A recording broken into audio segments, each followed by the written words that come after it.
आगे बढ़ते हैं, बात करते हैं डोनाल्ड ट्रंप की इमिग्रेशन पॉलिसी की, जिसको लेकर एक बार फिर से डोनाल्ड ट्रंप खबरों में है।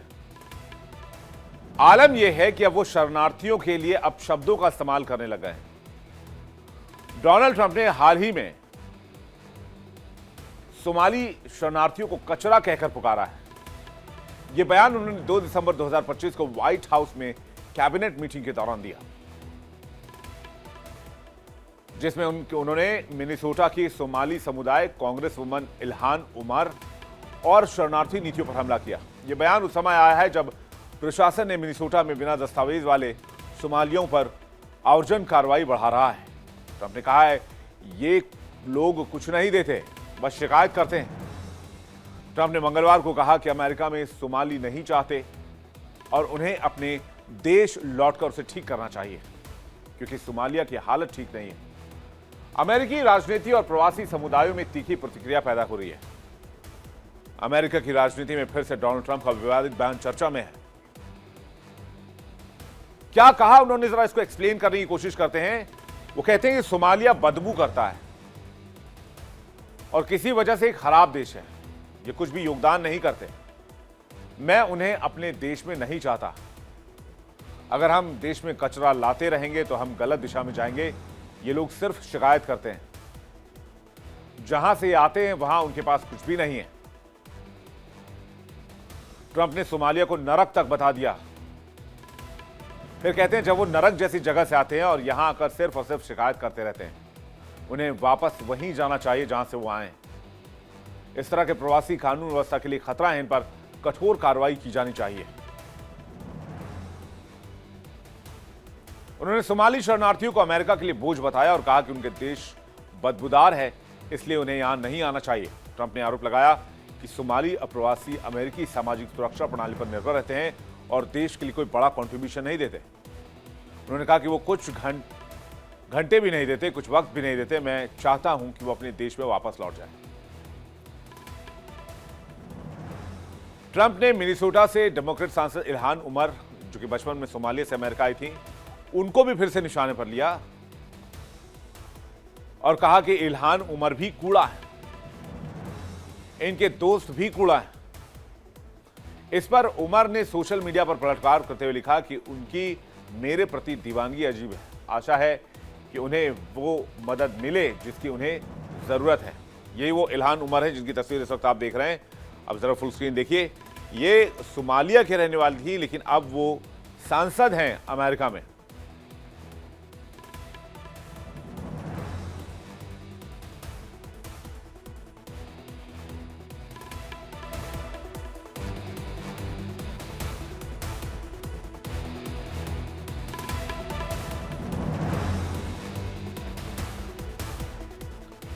ट्रंप का बयान ऐसे समय में आया जब मिनेसोटा राज्य में एक बड़ा घोटाला सामने आया है। वहां अभियोजक कह रहे हैं कि $1 अरब से ज्यादा पैसे ऐसी सामाजिक सेवाओं में चले गए जो असल में मौजूद ही नहीं थे। इसका बड़ा हिस्सा सोमाली अमेरिकियों ने गलत बिलिंग से लिया था। मिनियोपोलिस सेंट पॉल मेट्रो क्षेत्र, जहां ज्यादातर सोमाली समुदाय रहता है, इस हफ्ते डिपोटेशन की कार्रवाई तेज की जाएगी। इनका मुख्य फोकस उन सोमालियों पर होगा जिनके खिलाफ अंतरिम निर्वासन आदेश जारी हो चुका है। इस कार्रवाई के लिए आइस एजेंट्स और अन्य संघीय अधिकारियों की स्ट्राइक टीम्स बनाई जाएंगी, जिसमें पूरे देश से लगभग 100 एजेंट शामिल होंगे। अब आपको बताते हैं कि मिनेसोटा में सोमाली लोगों पर आरोप क्या लगे हैं, एलिगेशन क्या है। आरोप यह है कि मिनेसोटा में सरकार ने कोविड में गरीबों की मदद के लिए एक योजना चलाई थी। इसमें करप्शन की बात आ गई है। इसमें क्या था, जैसे फूड वेलफेयर हेल्थ प्रोग्राम के लिए डॉलर दिए गए, लेकिन फिर हुआ क्या कि कुछ लोगों ने इस पैसे का गलत इस्तेमाल किया। फर्जी कागज, नकली बिल, झूठे दावे किए। असली में खाना दिया नहीं, लेकिन सरकार से पैसे लेकर डकार गए। जो इस धोखाधड़ी में पकड़े गए वो सोमाली मूल के हैं। जांच में कहा गया कि जो पैसा धोखे से लिया गया उनमें से कुछ रकम अवैध रूप से सोमालिया भेजी गई और शक है कि उसका कुछ हिस्सा अल-शबाब आतंकी संगठन तक भी पहुंचा है। लगभग 8,000 करोड़ के घोटाले का शक है। अगर रुपए के हिसाब से देखें तो एक बड़ा अमाउंट है, बड़ी रकम है। इसे अमेरिका का सबसे बड़ा कोविड-19 फ्रॉड केस माना जा रहा है। मैं तो डोनाल्ड ट्रंप से कहूंगा कि वो प्रधानमंत्री नरेंद्र मोदी के डीबीटी स्कीम से कुछ सीखें, जिसमें डायरेक्ट बेनिफिट ट्रांसफर किया जाता है, कोई बीच में बिचौलिया नहीं होता है, पैसा सीधे लाभार्थी के खाते में सरकार की तरफ से, एक पैसा इधर से उधर नहीं। डीबीटी स्कीम में, कोट करना चाहूंगा फिर से, डीबीटी स्कीम में। खैर, अमेरिका का सबसे बड़ा कोविड-19 फ्रॉड केस। मिनेसोटा में एक नॉन प्रॉफिट संगठन फीडिंग आवर फ्यूचर ने इस प्रोग्राम के तहत फंडिंग ली, लेकिन संगठन से जुड़े अधिकारियों और उससे जुड़े सोमाली अमेरिकी व्यवसायियों ने नकली कंपनियां बनाकर राज्य की सेवाओं के लिए बिल भेजे जो कभी एग्जिस्ट करते ही नहीं थे। इसलिए कुछ फंड अनजाने में आतंकवाद को फाइनेंस करने तक पहुंच गए। मिनेसोटा यूएस अटॉर्नी कार्यालय ने घर की तलाशी ली, दस्तावेज जब्त किया और अब फंड को ट्रैक किया जा रहा है। आपको बता दें कि अमेरिकी राज्य मिनेसोटा में देश की सबसे बड़ी सोमाली कम्युनिटी रहती है। सोमाली समुदाय ने यहाँ सैकड़ों व्यवसाय शुरू किए हुए हैं, जैसे कि मिनियोपोलिस में कार्मेल मॉल, जो अफ्रीकी बाजार जैसा नजर आता है। 2006 में इनका खरीदी पावर $164 $494 मिलियन के बीच था। इसके अलावा कई संगठन बनाए गए हैं। बहुत सारे लोग छोटे बड़े दुकान, रेस्टोरेंट, टैक्सी, ट्रक ड्राइविंग का काम करते हैं। अब टीपीएस समाप्त होने का मतलब यह है कि जिन सोमाली नागरिकों को यह सुरक्षा मिली हुई थी कि वो अमेरिका में रहकर अपने काम और अपने रहने का वैध आधार खो सकते हैं। हालांकि गौर करने वाली बात यह है कि देश भर में टीपीएस प्राप्त सोमालियाओं की संख्या बहुत ज़्यादा नहीं है, फिर भी वो परिवार जो लंबे समय से अमेरिका में रह चुका है, जिनके बच्चे हो सकते हैं, काम हो सकता है, उन पर बुरा असर हो जाएगा। समुदाय में डर और असुरक्षा का माहौल गहरा गया है। सोमाली लोगों पर डोनाल्ड ट्रंप क्या एक्शन लेना चाहते हैं, ये देखिए, इसको भी समझते हैं। मिनियोपोलिस और सेंट पॉल शहर में सबसे ज्यादा सोमाली रहते हैं, ऐसा डेटा कहता है। करीब 70 से 80 हजार मूल के सोमाली रहते हैं। ये लोग सोमालिया में गृह युद्ध की वजह से शरणार्थी बनकर आए थे। टीपीएस के जरिए इन्हें कानूनी सुरक्षा भी मिली है। 1990 में अस्थायी सुरक्षा स्टेटस देने वाला प्रोग्राम बनाया गया था।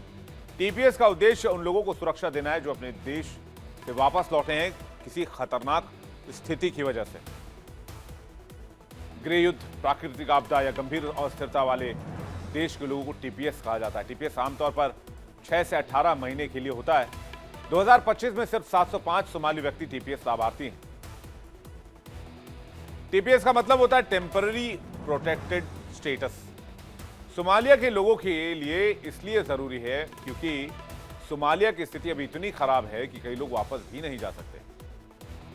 आतंकी हमले, अल-शबाब की हिंसा, सरकारी अस्थिरता, ऐसे जगह लोगों को वापस भेजना उनकी जान को जोखिम में डालने जैसा होगा। लेकिन डोनाल्ड ट्रंप अड़े हुए हैं। सोमालिया में भूखमरी, सूखा, नौकरी की कमी, मेडिकल सुविधाओं की भयंकर कमी है। इस हालत में किसी को मजबूर करके अगर वहां वापस भेजा जाता है तो उसकी जान खतरे में पड़ सकती है। जो सोमाली परिवार सालों से, दशकों से अमेरिका में है, अगर टीपीएस हटा दिया जाए तो उनका काम, उनका घर, उनका स्कूल, पढ़ते बच्चे सब खतरे में।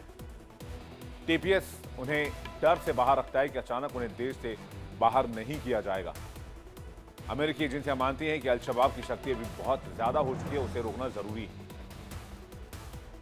पिछले हफ्ते वॉशिंगटन में 2 नेशनल गार्ड सैनिकों की गोलीबारी की घटना में अफगान मूल के संदिग्ध के बाद ट्रंप ने कई देशों के प्रवासियों पर सवाल उठाने शुरू कर दिए, जिसके बाद सोमालिया समुदाय पर भी तलवार आ गई है। मिनियोपोलिस के मेयर जैकब फ्रे ने कहा है कि ट्रंप का बयान न केवल गलत है बल्कि उस समुदाय का अपमान भी है जिसने शहर की प्रगति में महत्वपूर्ण योगदान दिया। फ्रे ने कहा कि सोमाली प्रवासियों ने यह कारोबार शुरू किया, नौकरियां पैदा की और मिनियोपोलिस की सांस्कृतिक पहचान को समृद्ध किया। पूरे समुदाय को खलनायक बनाना न सिर्फ गलत है बल्कि संवैधानिक मूल्यों का उल्लंघन भी है। लेकिन अब ट्रंप का सोमालिया के लोगों के कचरे वाले बयान ने समुदाय को और डरा दिया है, क्योंकि कचरे का क्या करते हैं हम? कचरे को घर से बाहर निकाल देते हैं। और इसी कॉन्टेक्स्ट में डोनाल्ड ट्रंप के इस बयान को देखा जा रहा है। लेकिन बात अगर सोमालिया के पॉइंट ऑफ व्यू से किया जाए तो क्या इतने लाख लोग वहां एडजस्ट हो सकते हैं? सोमालिया की बात करें तो सोमालिया एक ऐसा देश है जहां पिछले कई दशक से हालात बहुत खराब हैं और इतने खराब हैं कि लोग मजबूरी में भागकर दूसरे देशों से शरण मांगते हैं। सोमालिया अफ्रीका के हॉर्न ऑफ अफ्रीका में स्थित है। 1980 में यह देश ठीक ठाक चल रहा था। 1991 में राष्ट्रपति बरे की सरकार गिर गई और कई सालों से स्थिर सरकार नहीं चल पाई। सरकार गिरने के बाद गृह युद्ध के हालात हो गए। जगह जगह आतंकी और मिलिशिया कबीलों का नियंत्रण हो गया। ये लड़ाई 30 साल से जारी है। पुलिस सेना कमजोर नजर आती है, कानून ठीक से काम नहीं कर पाता। सोमालिया को दुनिया के सबसे अस्थिर देशों में गिना जाता है। 2006 में अल-शबाब नाम का आतंकवादी संगठन यहीं से उभरा। अल-शबाब सोमालिया के 50% ग्रामीण इलाकों को कंट्रोल करता है। अगर आप उनके आदेश नहीं मानते हैं तो वहां मार दिया जाता है, घर जला दिए जाते हैं, परिवार को धमकी दी जाती है। सोमालिया की अर्थव्यवस्था पहले खत्म हो चुकी है। जीडीपी दुनिया में सबसे कम है। लाखों लोग संयुक्त राष्ट्र की मदद के भरोसे जिंदा हैं। खाना आएगा तब कुछ खाएंगे। 40 लाख से ज्यादा लोग भूखमरी की कगार पर रहते हैं और हर साल हजारों बच्चे कुपोषण से मारे जाते हैं। पिछले 3 दशकों से यह देश हिंसा, भूख और आतंक के साए में जी रहा है। 1991 में सरकार गिरने के बाद सोमालिया कभी खड़ा ही नहीं हो पाया। कबीले, वॉरलॉर्ड्स और निजी सेनाओं के बीच लगातार लड़ाई। देश कई हिस्सों में बढ़ चुका है और एक बड़ा भाग कानून से बाहर है। लाखों परिवारों के लिए रोज की जिंदगी एक जंग बन चुकी है। पुलिस सेना इतनी कमजोर कि उनके इलाकों में उन्हें तैनात करना भी मुश्किल है। इसलिए लाखों सोमाली अपनी संपत्तियों बेचकर जान बचाने के लिए किसी तरह से यहां से निकल जा चुके हैं। कुछ पड़ोसी देशों में पहुंचे हैं, कुछ यूरोप पहुंचे, कुछ अमेरिका पहुंचे हैं, क्योंकि घर में रहना मतलब मौत को दावत देने जैसा है। इसलिए अब जब ये फैसला डोनाल्ड ट्रंप का सामने आया, जिसमें वो सोमाली लोगों को कचरा बता रहे हैं, तो जाहिर सी बात है अगले 3 साल में डोनाल्ड ट्रंप की कोशिश ये रहेगी कि वो किसी तरह से सोमालिया के इन लोगों को अपने देश से बाहर डिपोर्ट कर दें। उसके बाद वो सोमालिया में जाए, मिडिल ईस्ट में जाए, उससे अमेरिका को कोई लेना देना नहीं है।